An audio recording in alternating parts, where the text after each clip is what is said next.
ಏನಾಗಲ್ಲ. ಈ ತಲೆ ಸುತ್ತು ಬರೋದು, ಕಣ್ಣು ಚಕ್ರ ಆಗೋದು ಇದೆಲ್ಲ ಆಗ್ತಾನೆ ಇರುತ್ತೆ. ಸ್ವಲ್ಪ ದಿನ ವಿಶ್ರಾಂತಿ ತಗೊಂಡ್ರೆ ಸರಿ ಹೋಗುತ್ತೆ ಅಂತ ಡಾಕ್ಟ್ರ್ ಹೇಳಿದ್ದಾರೆ. ಹೌದು, ಇದ್ರ ಬಗ್ಗೆ ನಾನು ಯೋಚನೆ ಮಾಡಬಾರ್ದು. ಟೆನ್ಷನ್ ತಗೊಳ್ಳದೆ ನನ್ನ ಕೆಲಸನ ನಾನು ಮಾಡ್ಕೊಂಡು ಹೋಗಬೇಕು. ಎಲ್ಲ ಸರಿ ಹೋಗುತ್ತೆ. ಈಗ ಸ್ವಲ್ಪ ಹೊತ್ತು ರೆಸ್ಟ್ ಮಾಡಿ ಆಮೇಲೆ ಇವ್ರಿಗೆ ಊಟ ಬಡಿಸ್ತೀನಿ. ಬಂದ್ಯಾ? ಅಮ್ಮು, ಒಂದು ಸ್ವಲ್ಪ ಸಾರು ಟೇಸ್ಟ್ ನೋಡ್ಬಿಟ್ಟು ಹೇಳಮ್ಮ ಹೇಗಾಗಿದೆ ಅಂತ.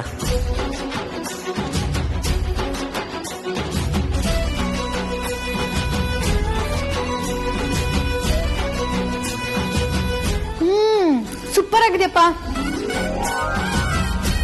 ಖಾರ ಎಲ್ಲ ಸರಿಯಾಗಿದೆ ತಾನೆ? ಎಲ್ಲ ಕರೆಕ್ಟ್ ಆಗಿದೆ. ನೀನೇನೋ ಅಪ್ಪ ಅನ್ನೋ ಅಭಿಮಾನದಿಂದ ಹೇಳ್ಬಿಡ್ತೀಯ.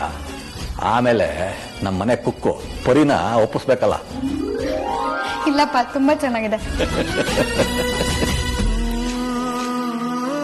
ರೀ,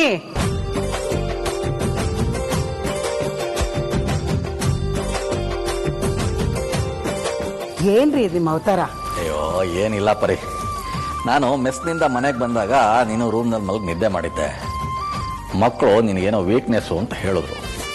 ಹಾಗೆ ನನಗೆ ನಾವು ಹಿಂದೆ ಕೇಟ್ರಿಂಗ್ ನಡೆಸ್ತಾ ಇದ್ವಲ್ಲ, ಆ ದಿನಗಳು ನೆನಪಾದವು.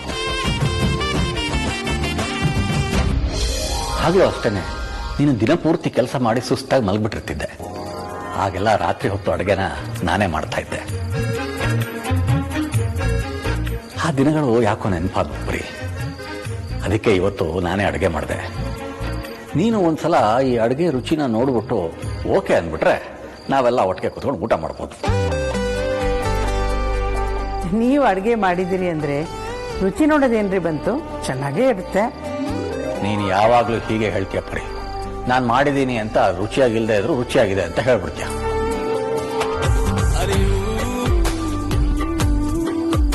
ಎಲ್ರಿಗೂ ನಾನೇ ಬಿಡಿಸ್ತೀನಿ. ಈ ಪಿಕ್ಚರ್ ಅಲ್ಲಿ ಫೇರಿ ಟೇಲ್ ಅಲ್ಲಿ ಹೀರೋ ಹೀರೋಯಿನ್ ಮದ್ವೆ ಆದ್ಮೇಲೆ ದಿ ಎಂಡ್ ಅಂತ ತೋರಿಸ್ತಾರಲ್ಲ, ಹಾಗಾಯ್ತು ನಮ್ಮ ಅಪ್ಪ ಅಮ್ಮನ ಕತೆ. ಕುಂಬಳಕಾಯಿ, ಆದ್ರೆ ಇಲ್ಲಿ ಇವಾಗ ಪಿಕ್ಚರ್ ಶುರು. ನಮ್ಮ ಅಪ್ಪ ಅಮ್ಮನ ಕತೆ ಮುಂದೆ ಯಾವ ಫೇರಿ ಟೇಲು ತೊಡ್ದಲ್ಲ. ಆಯ್ತು ಅಮ್ಮ, ನೀನೇ ಬಡಿಸ್ಬಿಡು ಇವಾಗ. ಯಾರು ಏನು ಬಡ್ಸೋದು ಬೇಡ. ಒಂದು ನಿಮಿಷ ರೀ. ಅದಿತಿ, ಕೊಡು ನಿನ್ ತಟ್ಟೆನ.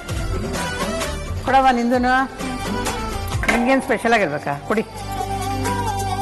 ಎಲ್ಲ ಊಟ ನೀನೇ ಮಾಡಿರ್ತೀವಿ ಏನ್ ಕತೆ?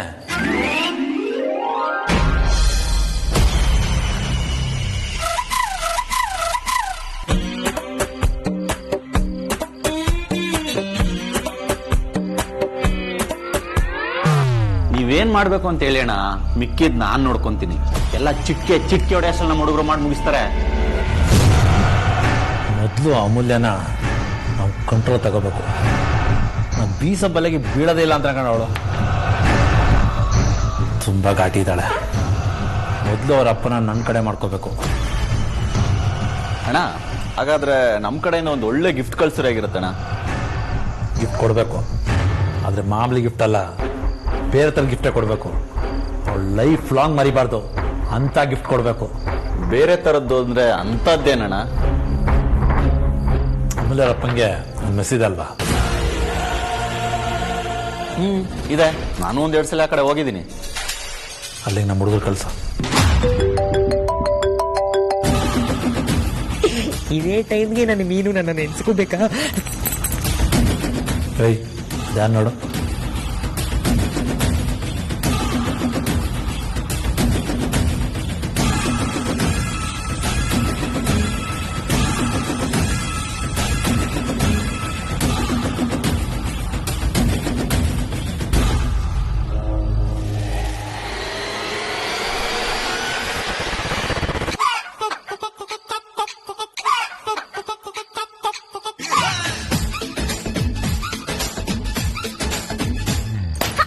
ದಾಂಡಿಗ ಏನ್ ಹಂಗ್ ಗುರಾಯಿಸ್ತಾ ಇದ್ಯಾ? ಯಾವತ್ತು ಹುಡ್ಗಿರ್ನ ನೋಡೇ ಇಲ್ವಾ? ನಿಮ್ಗುಡ್ಗೆ ಹುಡ್ಗಿರ್ ಮೇಲೆ ಕನಿಕರನೇ ಇಲ್ಲ. ಹಾಳಾಗೋಗು. ಹೋಗೋಕ್ ಮುಂಚೆ ಏನಾದ್ರೂ ಕೊಟ್ಬಿಟ್ಟು ಹೋಗು. ನೀನಾ ಯಾರೋ ಬೇರೆಯವ್ರು ಅಂದ್ಬಿಟ್ಟು ಗಾಬರಿ ಆಗ್ಬಿಟ್ಟೆ. ನಾನು ಗಾಬರಿ ಆಗುವಂತ ಫಿಗರ್ ಅಲ್ವಲ್ಲ. ಆಯ್ತು, ಏನಾದ್ರೂ ಕೊಡು. ಹೋಗೋ ಹೋಗು.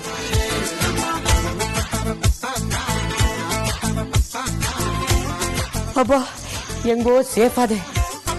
ಆದ್ರೂ ಈ ನನ್ನ ಮಗನ್ ಪೂರ್ತಿ ಪ್ಲಾನ್ ತಿಳ್ಕೊಡಕ್ಕಾಗ್ಲಿಲ್ವಲ್ಲ. ಅಮೂಲ್ಯ ಮೇಡಮ್, ಮೆಸ್ಸು, ಹುಡುಗರು, ಏನೋ ಹೆವಿಯಾಗಿಯೇ ಪ್ಲಾನ್ ಮಾಡಿದ್ದೇನೆ. ಫಸ್ಟ್ ಈ ಮ್ಯಾಟ್ರನ್ನ ಬಾಸ್ಗೆ ತಿಳಿಸ್ಬೇಕು. ಹೆಂಗ್ ತಿಳಿಸೋದು?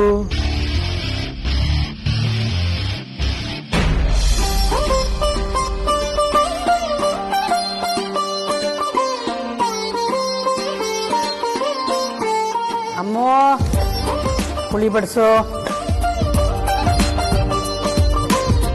ನಿನಗೆ ಸ್ವಲ್ಪ ತೆಳ್ಳಗೆ ಇಷ್ಟ ಅಲ್ವಾ? ಚೆನ್ನಾಗಿ ಬಡಿಸು. ಹಾಕಮ್ಮ, ಹಾಕು ಬೇಕಾಕು. ಎಲ್ಲ ಹಸ್ಕೊಂಡಿದ್ದೀರಾ?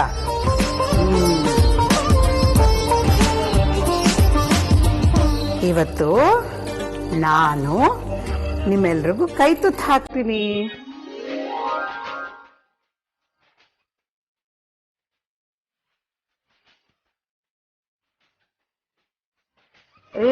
ಎಲ್ಲಿ? ಆಯ್ತಾಯ್ತು. ಅದಿತಿ, ಕೈ ಚಾಚು.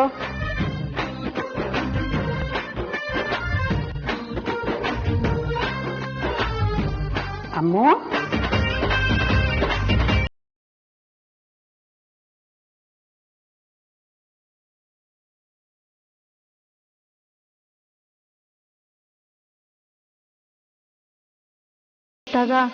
ಅಮ್ಮ ಎಲ್ರಿಗೂ ಹೀಗೆ ಕೈ ತುತ್ತು ಕೊಡ್ತಿದ್ಲು. ನಾವೆಲ್ಲರೂ ಒಟ್ಟಿಗೆ ಕೂತ್ಕೊಂಡು ಎಷ್ಟು ಖುಷಿಯಿಂದ ಅಮ್ಮನ ಕೈ ತುತ್ತು ತಿಂತಿದ್ವಿ. ಆ ದಿನ ಎಲ್ಲ ಎಷ್ಟು ಬೇಗ ಮುಗ್ದೋಯ್ತು. ಮತ್ತೆ ಯಾವತ್ತು ಅಂತ ದಿನ ಬರಲ್ಲ ಅಂತ ಅನಿಸ್ತಿದೆ. ಮೊದಲು ನಾವು 6 ಜನ ಇದ್ವಿ. ಆರ್ಚಕ್ಕನ್ ಮದ್ವೆ ಆದ್ಮೇಲೆ ನಾವು 5 ಜನ ಆದ್ವಿ. ಈಗ ನಾನ್ ಮದ್ವೆ ಆಗಿ ಹೋಗ್ಬಿಟ್ರೆ ಈ ಮನೇಲಿ ಇನ್ನೂ ಒಬ್ರು ಕಮ್ಮಿ ಆಗ್ಬಿಡ್ತಾರೆ. ನಾನು ಮದ್ವೆ ಆಗಿ ಹೋಗಿ 1-2 ವರ್ಷ ಆದ್ಮೇಲೆ ಅದಿತಿ ಅಂಜು ಮದ್ವೆನೂ ಆಗುತ್ತೆ. ಎಲ್ರೂ ಹೀಗೆ ಮದ್ವೆ ಆಗಿ ಹೋದ್ಮೇಲೆ ಅಪ್ಪ ಅಮ್ಮ ಇಬ್ಬರೇ ಆಗ್ತಾರೆ.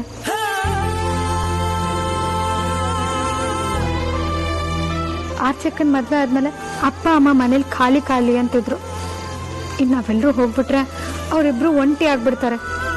ಅವ್ರಿಗೆ ಹುಷಾರಿಲ್ಲ ಅಂದ್ರೆ ನೋಡೋರು ಯಾರು? ಊಟಕ್ಕೆ ಬನ್ನಿ ಅಂತ ಕರೆಯೋರು ಯಾರು? ಅವರಿಬ್ರೆ ಹೇಗಿರ್ತಾರೆ? ದಿನ ಅವರು ನಮ್ಮ ಚಿಂತೆಲೇ ಮುಳುಗಿರ್ತಾರೆ, ನಮ್ಮ ನೆನಪಲ್ಲೇ ಕೊರಗ್ತಾ ಇರ್ತಾರೆ. ಅಲ್ಲಿ ನಮ್ಗಾದ್ರೂ ಹೇಗೆ ಖುಷಿಯಿಂದ ಇರೋದಕ್ಕಾಗತ್ತೆ? ಪಾಪ ಅನಿಸ್ತದೆ. ಆದ್ರೆ ಪರಿಹಾರ ಏನು ಅನ್ನೋದು ಸದ್ಯಕ್ಕಂತೂ ನಂಗೆ ಗೊತ್ತಿಲ್ಲ.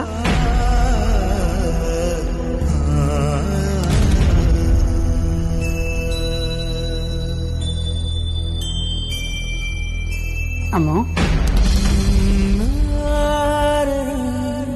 ಯಾಕಮ್ಮ? ಏನಾಯ್ತು ಕಂದ? ನಾನು ನಿಮ್ಮನ್ನ ಈ ಮನೆನ ಬಿಟ್ಟು ಎಲ್ಲಿಗೂ ಹೋಗೋದಕ್ಕೆ ಇಷ್ಟ ಇಲ್ಲಮ್ಮ. ನಾನು ಹೋಗಲ್ಲ, ನನ್ನಿಂದ ಆಗಲ್ಲಮ್ಮ.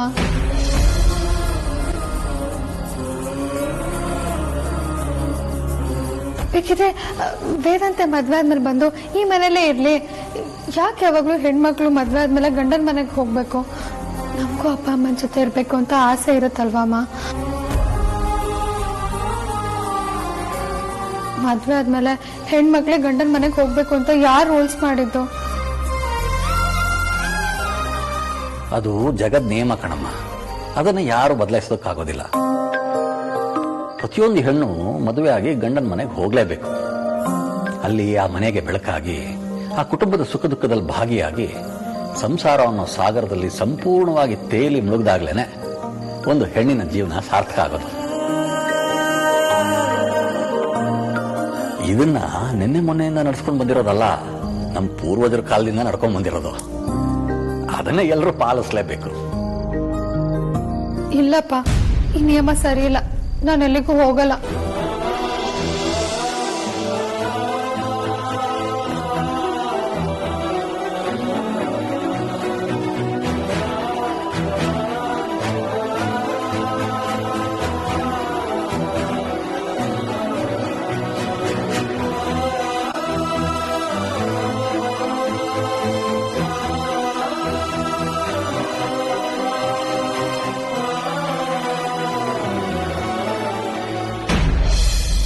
ಆಂಟಿ,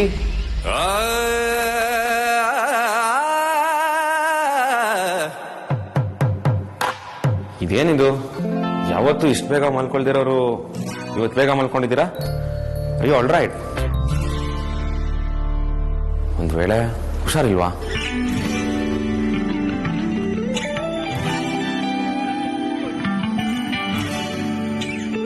ಇಷ್ಟು ಹೇಳ್ಸಿದ್ರು ಎದ್ದೇಳ್ತಿಲ್ಲ ಅಂದ್ರೆ ಇದು ಖಂಡಿತ ನಿದ್ದೆ ಅಲ್ಲ.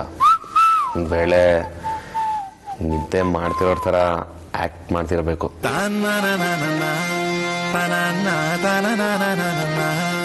ನಿಮ್ಮನ್ನ ಹೇಗೆ ಹೆಬ್ಬರಿಸ್ಬೇಕು ಅಂತ ನನಗೆ ಚೆನ್ನಾಗಿ ಗೊತ್ತು. ಅಗ್ರಜ ಕೆಲವು ದಿನದ ಹಿಂದೆ ಒಂದ್ ಟೆಕ್ನಿಕ್ ಹೇಳ್ಕೊಟ್ಟಿದ್ದಾನೆ. ಆ ಟೆಕ್ನಿಕ್ ನ ನಿಮ್ಮಲ್ಲಿ ಟ್ರೈ ಮಾಡ್ತೀನಿ. ಅದು ವರ್ಕೌಟ್ ಆಗೇ ಆಗತ್ತೆ. ಅಗ್ರಜ ಈ ಟೆಕ್ನಿಕ್ ನ ರೌಡಿನಾದ್ನಿ ಮೇಲೂ ಪ್ರಯೋಗ ಮಾಡಿದಂತೆ. ಸಕ್ಸಸ್ಫುಲಿ ವರ್ಕೌಟ್ ಆಯ್ತಂತೆ. ಯಾಕಂದ್ರೆ ಮುತ್ತಿಗೆ ಕಿಕ್ ಬರ್ಸೋದು ಗೊತ್ತು, ಕಿಕ್ ಇಳಿಸೋದು ಗೊತ್ತು. ಒಂದು ವೇಳೆ ನೀವು ನಿಜವಾಗ್ಲೂ ನಿದ್ದೆ ಮಾಡ್ತಿದ್ರೆ ನೀವು ಮಲ್ಗೆ ಇರ್ತೀರಾ, ಇಲ್ಲ ಅಂದ್ರೆ ಪಕ್ಕ ಎದ್ದೇಳ್ತೀರಾ. ಹೆಂಡತಿ ನಿಮ್ಗೆ ಎಚ್ಚರ ಇದ್ರೆ ಎದ್ಬಿಡಿ, ಇಲ್ಲ ಅಂದ್ರೆ ನೀವು ಎದ್ದೇಳೋವರೆಗೂ ಕಂಟಿನ್ಯೂಸ್ ನಾನು ಕಿಸ್ ಮಾಡ್ತಾನೆ ಇರ್ತೀನಿ. ಆಮೇಲೆ ಹೆಚ್ಚು ಕಮ್ಮಿ ಆದ್ರೆ ನನ್ನನ್ನು ಕೇಳಂಗಿಲ್ಲಪ್ಪ.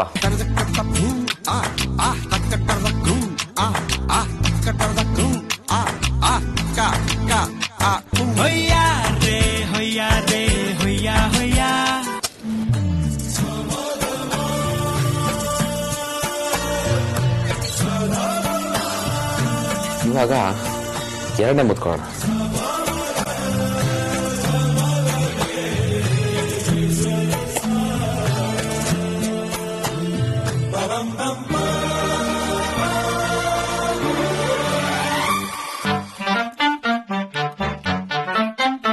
ಇದು ಯಾಕೋ ವರ್ಕೌಟ್ ಆಗಲಿಲ್ಲ. ವೇದಾಂತಕ್ಕೆ ಫೋನ್ ಮಾಡ್ತೀನಿ.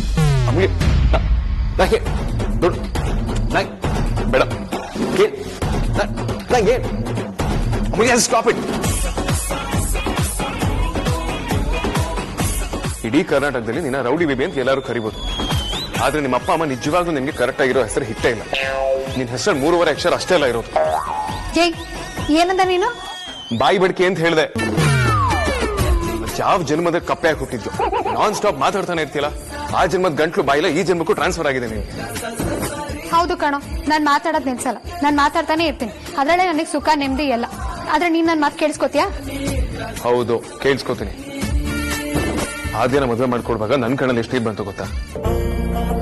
ಆದ್ರೆ ಆದ್ಯನ ಸಾರ್ಥಕ್ಕೆ ಕೊಟ್ಟು ಮದುವೆ ಮಾಡಿದ್ರೆ ಆದ್ಯನ ಕಣ್ಣಲ್ಲಿ ಯಾವತ್ತೂ ಕಣ್ಣಿಗೆ ಬರೋದಿಲ್ಲ ಅಂತ ನಂಗೆ ಚೆನ್ನಾಗಿ ಗೊತ್ತಿತ್ತು. ಅವಳ ಖುಷಿನೇ ನನಗೂ ಬೇಕಾಗಿದ್ದಿತ್ತು. ಅದಕ್ಕೆ ಆದ್ಯನ ಸಾರ್ಥಕ್ಕೆ ಕೊಟ್ಟು ಮದುವೆ ಮಾಡಿತ್ತು. ಆದ್ರೆ ನಂಗೆ ಮದ್ವೆ ಆದ್ಮೇಲೆ ಪರಿ ಮತ್ತೆ ಅಪ್ಪ ಇಬ್ರು ಹೇಗಿರ್ತಾರೆ ಅನ್ನೋದೇ ಯೋಚನೆ ಆಗಿದೆ. ನಾನು ಆಫೀಸಿಂದ ಬರೋದು 5 ನಿಮಿಷ ಲೇಟ್ ಆದ್ರೂ ಅವರಿಬ್ರು ಬಾಗ್ಲಲ್ಲಿ ನಿಂತು ನಾನು ಬರೋದನ್ನೇ ವೇಟ್ ಮಾಡ್ತಿರ್ತಾರೆ. ಇನ್ನು ಮದ್ವೆ ಆದ್ಮೇಲೆ ಈ ಮನೆ ಬಿಟ್ಟು ಆ ಮನೆಗೆ ಬಂದ್ರೆ ಅವ್ರಿಬ್ರಿಗೆ ಹೆಂಗಾಗಲ್ಲ ಹೇಳು? ಬಚಾರಿ, ಮದ್ವೆ ಆದ್ಮೇಲೆ ನಿನ್ ಕತ್ತಲ್ ಕರಿಮಣಿ ಇರುತ್ತೆ ಅನ್ನೋದೊಂದು ಬಿಟ್ರೆ ನೀನ್ ಯಾವ ಬದಲಾವಣೆನೂ ಇರೋದಿಲ್ಲ. ನೀನ್ ಯಾವಾಗ ಬೇಕಾದ್ರೂ ನಿಮ್ ಮನೆಗೆ ಹೋಗ್ಬೋದು.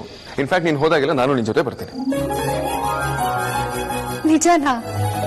ಬಚಾರಿ, ಮದ್ವೆ ಆದ್ಮೇಲೆ ಗಂಡನ ಮನೆ ನಿನ್ ಮನೆ ಆದ್ಮೇಲೆ ಹೆಂಡತಿ ಮನೆ ಕೂಡ ನನ್ ಮನೆ ಆಗುತ್ತೆ. ನೀನೇನು ಚಿಂತೆ ಮಾಡ್ಬೇಡ, ನಿನ್ ಜೊತೆ ನಾನು ಖಂಡಿತವಾಗ್ಲೂ ಬರ್ತೀನಿ. ನೀನು ಖುಷಿಯಾಗಿರೋದು ನೋಡಿ ನಿಮ್ ತಂದೆ ತಾಯಿ ಬಹಳ ಖುಷಿ ಪಡ್ತಾರಲ್ವಾ? ಯಾವುದೇ ತಂದೆ ತಾಯಿ ಆಗ್ಲಿ ಮಕ್ಳ ಖುಷಿನೇ ಅಲ್ವಾ ಅವರು ಬಯಸೋದು. ನಿನಗೂ ಈ ತರ ಎಲ್ಲ ಯೋಚನೆ ಬರುತ್ತೆ ಅಂತ ನನಗೆ ಗೊತ್ತೇ ಇರ್ಲಿಲ್ಲ ಕಣೋ. ಪ್ರತಿ ನಾಣ್ಯಕ್ಕೂ 2 ಮುಖ ಇರುತ್ತೆ. ಒಂದು ಕಾಣದಿರೋ ಮುಖ, ಇನ್ನೊಂದು ಕಾಣೋ ಮುಖ. ನಾವು ಕಾಣೋ ಮುಖಕ್ಕೆ ಕೊಡೋ ಮಹತ್ವನ ಕಾಣದೇ ಇರೋ ಮುಖಕ್ಕೆ ಕೊಟ್ಟಾಗ್ಲೇ ಅದೇನು ಅಂತ ನಮಗೆ ಗೊತ್ತಾಗೋದು. ಕಣ್ಣಿಗೆ ಕಾಣಿಸೋದೆಲ್ಲ ಸತ್ಯ ಅಲ್ಲ, ಎಲ್ಲಾದ್ರೂ ಹಿಂದೆ ಬೇರೆನೇ ಅರ್ಥ ಇರುತ್ತೆ. ನಾವು ಸ್ವಲ್ಪ ಗಮನ ಇಟ್ಟು ಅಬ್ಸರ್ವ್ ಮಾಡಿದಾಗಷ್ಟೇ ಅದೇನು ಅಂತ ನಮಗೆ ತಿಳಿಯೋದು. ನೀನ್ ಎಲ್ರಿಗಿಂತ ಬೆಸ್ಟ್ ಕಣ. ಯಾವ್ದನ್ನೇ ಆದ್ರೂ ತುಂಬಾ ಬೇಗ ಅರ್ಥ ಮಾಡ್ಕೋತೀಯ. ಸರಿ, ನೀನು ಮಲ್ಕೋ. ನಾಳೆ ನಾನು ಇರೋದಿಲ್ಲ. ವಿಕ್ರಾಂತ್ ಜೊತೆ ಹೊರಗಡೆ ಹೋಗ್ತಾ ಇದ್ದೀನಿ.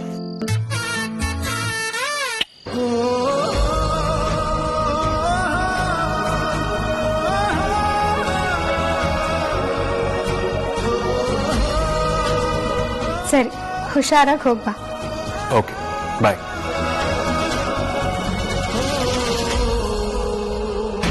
ಈಗ ಲಾಸ್ಟ್ ಟೆಕ್ನಿಕ್ ಟ್ರೈ ಮಾಡ್ತೀನಿ. ಡೈರೆಕ್ಟ್ ತುಟಿಗೆ ಮುತ್ಕೊಡ್ತೀನಿ.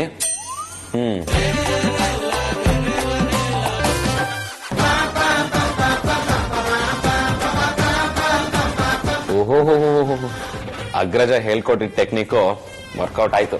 ಹೆಂಗೆ ನಾವು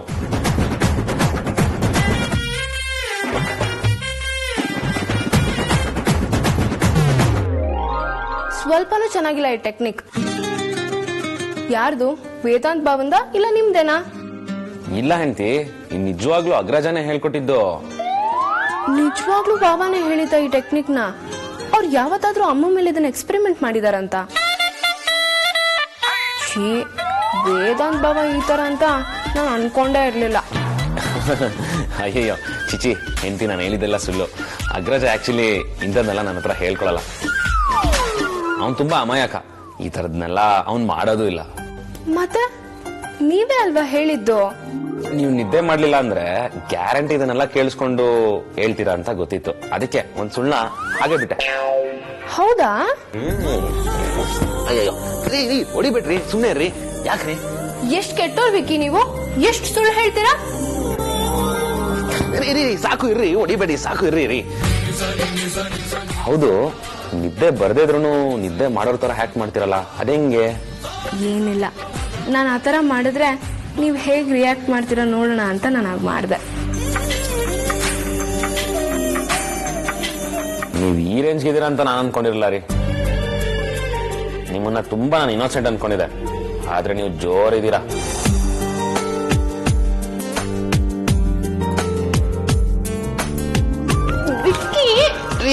ಇನ್ನು ಏನ್ರಿ ನಿಮ್ದು? ರೀ ಆರ್ತಿವ್ರೆ, ರೀ ಎಂಟಿ ನಿಂತ್ಕೊಳ್ಳಿ ಒಂದ್ ನಿಮಿಷ.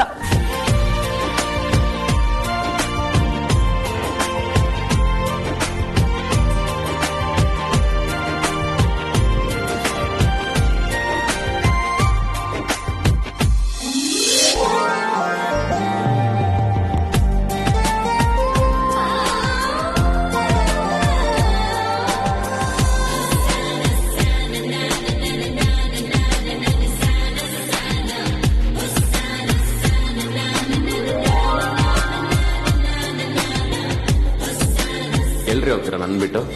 ನೀವೆಲ್ಲೇ ಹೋದ್ರು ನನ್ನ ಕೈಲಿ ಸಿಗಾಕೊಳ್ಳೇಬೇಕು.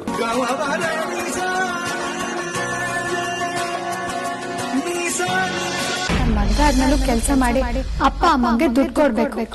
ಏ ಧ್ರುವ, ಅಲ್ಲೇ ನಿಂತ್ಕೊಂಡಿದ್ಯಾ? ಕಮ್ಮಿ. ಏನಿಲ್ಲ ಅಣ್ಣ, ಸ್ಯಾಲರಿ ಚೆಕ್ಗೆ ಸೈನ್ ಹಾಕ್ಸ್ಬೇಕಾಯ್ತು. ನಾಳೆ ನೀ ಆಚೆ ಹೋಗ್ತಿದ್ಯಾ, ನಾಳೆ ಕೊಡ್ಲಿಲ್ಲ ಅಂದ್ರೆ ಲೇಟ್ ಆಗುತ್ತೆ, ಅದಕ್ಕೆ ಈಗಲೇ ಸೈನ್ ಹಾಕ್ಸೋಣ ಅಂತ ಬಂದೆ. ನಿಂತ ಧ್ರುವ, ನಮ್ಮ ಆಫೀಸಲ್ಲಿ ಕೆಲಸ ಮಾಡ್ತಿರೋ ಅಷ್ಟು ಲೇಟ್ ಎಂಪ್ಲಾಯೀಸ್ಗಳಿಗೆ ಮದುವೆ ಆಗಿದೆಯಾ? ಎಲ್ರಿಗೂ ಮದುವೆ ಆಗಿಲ್ಲ ಅಣ್ಣ, ಕೆಲವ್ರಿಗಾಗಿದೆ, ಇನ್ ಕೆಲವರು ಸಿಂಗಲ್ ಆಗಿದ್ದಾರೆ. Okay, do one thing, HR department ಹತ್ರ ಮಾತಾಡು, ವಿಕ್ರಾಂತ್ ಹತ್ರನೂ ಮಾತಾಡು. ಯಾರ್ಯಾರು ಮದುವೆ ಆಗಿದೆ, ಯಾರ್ಯಾರು ಮದುವೆ ಆಗಿಲ್ಲ ಅನ್ನೋದನ್ನ ಒಂದು ಲಿಸ್ಟ್ ಮಾಡಿ. ನಾಳೆಯಿಂದ ಹೊಸ ರೂಲ್ಸ್ ಮಾಡ್ತಾ ಇದ್ದೀನಿ, ಎಲ್ಲರೂ ಅದನ್ನೇ ಫಾಲೋ ಮಾಡಬೇಕು. ಏನಣ್ಣ ಸಡನ್ ಆಗಿ ಹೊಸ ರೂಲ್ಸು? ಇನ್ಮೇಲೆ ಅವರೆಲ್ಲರಿಗೂ ಸಂಬಳ ಜಾಸ್ತಿ ಆಗುತ್ತೆ. ಎಕ್ಸ್ಟ್ರಾ ಸ್ಯಾಲರಿ ಪೇರೆಂಟ್ಸ್ ಅಕೌಂಟಿಗೆ ಹೋಗುತ್ತೆ. ಮದುವೆಗೂ ಮೊದಲು ಅವ್ರು ದುಡಿಯೋ ಸಂಬಳದಲ್ಲಿ ಒಂದಷ್ಟು ಭಾಗನ ಪೇರೆಂಟ್ಸ್ಗೆ ಅಂತ ಎತ್ತಿಟ್ಟಿರ್ತಾರೆ. ಬಟ್ ಎವೆನ್ಚುಲಿ ನಿಲ್ಸುವಂತ ಪರಿಸ್ಥಿತಿ ಬರಬಹುದು. ಅದಕ್ಕೆ ಗಂಡಿನ ಮನೆಯವ್ರು ಕಾರಣ ಆಗ್ಬಾರ್ದಲ್ವಾ? ಅಣ್ಣ, ನೀನ್ ಏನ್ ಹೇಳಕ್ ಹೊರಟಿದ್ಯಾ ಅಂತ ನಿಜವಾಗ್ಲೂ ಅರ್ಥ ಆಗ್ತಿಲ್ಲ. ಏನೂ ಇಲ್ಲ ಧ್ರುವ, ಅಮೂಲ್ಯನ ಹತ್ರ ಫೋನಲ್ಲಿ ಮಾತಾಡ್ತಿದ್ದೆ. ಅವಳು ಮದುವೆ ಆದ್ಮೇಲೆ ಅಪ್ಪ ಅಮ್ಮನ್ ಬಿಟ್ಟು ಬರ್ಬೇಕು ಅಂತ ತುಂಬಾನೇ ಬೇಜಾರು ಮಾಡ್ಕೋತಿದ್ಲು. ನಾನು ಅವಳಿಗೆ ಹೇಳಿದೆ, ನೀನ್ ಮೊದ್ಲಿನ ತರ ನಿನ್ನ ಸಂಬಳನ ಅಪ್ಪ ಅಮ್ಮನ್ಗೆ ಕೊಡು, ನಿನ್ಗೆ ಯಾವಾಗ ಬೇಕಾದ್ರೂ ನೀನ್ ಅವಾಗ ನೋಡ್ಕೊಂಬರೋದಕ್ಕೆ ಹೋಗ್ಬೋದು ಅಂತ. ಅವಳನ್ನ ಸಮಾಧಾನ ಮಾಡೋಷ್ಟ್ರೊಳಗೆ ತುಂಬಾನೇ ಕಷ್ಟ ಆಯ್ತು ನನಗೆ. ಮದುವೆ ಆದ್ಮೇಲೆ ಹೆಣ್ಮಕ್ಳು ಜೀವನ ಹೀಗೆ ಇರುತ್ತೆ ಅಂತ ಹೇಳೋದಕ್ಕಾಗೋದಿಲ್ಲ ಧ್ರುವ. ನಾವು ಅಡ್ಜಸ್ಟ್ ಆದ ರೀತಿ ಪ್ರತಿಯೊಬ್ರು ಅಡ್ಜಸ್ಟ್ ಆಗ್ತಾರೆ ಅಂತ ಬಯಸೋದು ತಪ್ಪು. ಅದಕ್ಕೆ ಮದುವೆ ಆಗಿರೋ ಅಷ್ಟು ಹೆಣ್ಮಕ್ಳು ತಂದೆ ತಾಯಿ ಅಕೌಂಟಿಗೆ ಒಂದಿಷ್ಟು ದುಡ್ಡು ಅಂತ ಹೋಗ್ಲೇಬೇಕು. ನಾವು ಬರೀ ಅವ್ರ ಹತ್ರ ದುಡಿಸ್ಕೊಳ್ಳೋದಷ್ಟೇ ಅಲ್ಲ, ಅವ್ರ ಕಷ್ಟಕ್ಕೂ ನಾವು ನಿಂತ್ಕೋಬೇಕು. ಇನ್ ಮುಂದೆ ಯಾರು ಮದುವೆ ಆಗ್ತಾರೆ ಅವರು ಕೂಡ ಈ ರೂಲ್ಸ್ ಅಪ್ಲೈ ಆಗೇ ಆಗುತ್ತೆ. ಸೊ ಆದಷ್ಟು ಬೇಗ ಈ ರೂಲ್ಸ್ ನ ಇಂಪ್ಲಿಮೆಂಟ್ ಮಾಡೋದಕ್ಕೆ ಹೇಳು.